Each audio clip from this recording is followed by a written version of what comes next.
News on 6 traveled to Norfolk, Virginia to get an inside look at the special safety training Oklahoma sailors go through in the Navy. We found out a recent death on the USS George H.W. Bush brought a new level of seriousness to the training. News on 6's Amy Slanchik is on the story from the Atlantic Ocean, only on 6.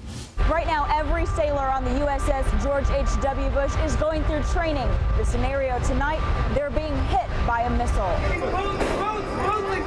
The alarm rings for the general quarters drill, and sailors' feet move quickly as the doors of the hangar bay close. It gives the ship a chance to practice in emergency situations.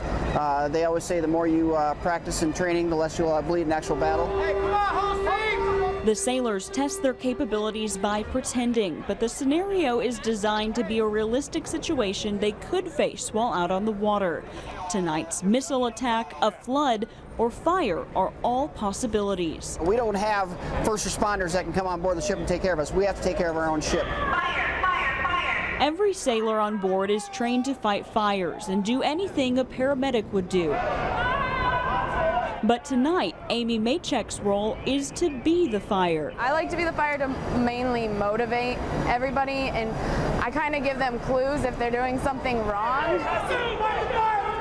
While working together and preparing for situations can be fun, there is a very real, ever-present danger on the ship, especially on the flight deck. I always tell people that things on the flight deck will kill you. And a few months ago, on September 17th, it did.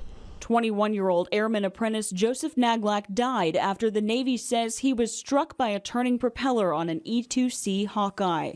It happened after the aircraft was secured to the flight deck. It's still pretty fresh. I was up on the flight deck when it happened. Below the flight deck and back in the hangar bay, Naglack's life is on the hearts and minds of many during training. He was one of us, so you gotta put that in perspective. Like, we don't want any of our friends or like co-workers, anybody, not to go home. We grieved for Airman Naglack, and but we had to continue to move on, move forward, and that's what I'm sure he would have wanted us to do as well. So while they don't see real flames or water rushing into the hulls of the ship, each training scenario is meant to strengthen what some sailors already know. This is one of the greatest jobs in the world. And pass that knowledge down to the next generation. We have so many new sailors. We don't want any of them after we leave, because there's a big group of us all leaving at once. We don't want any of them to get hurt after we leave. On the Atlantic Ocean, Amy Slanchik, Oklahoma's own News on 6.